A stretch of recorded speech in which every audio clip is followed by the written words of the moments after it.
This is a case of a hybrid rotator cuff repair with a pulled out anchor.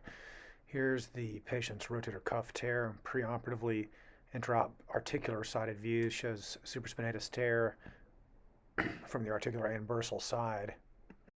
This was repaired with a true transosseous hybrid technique, which is essentially a transosseous cuff repair at the repair site with a single anchor as backup. It's triple row and it's meant to reinforce the construct, but of course with using anchors you also have the risk of pull out of anchors. So here's the lateral row anchor reinforcing the repair construct. The patient fell late in the post-op phase, about 6 months out, and had pain which was recurrent, and here's the anchor which is pulled out laterally.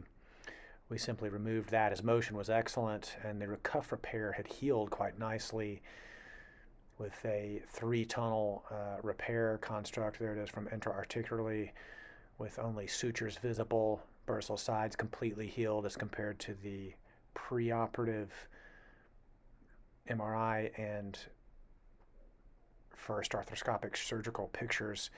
Here's the hole where the anchor pulls out, creates a large bone void compared to the small bone tunnels which heal and simply have sutures which remain in them.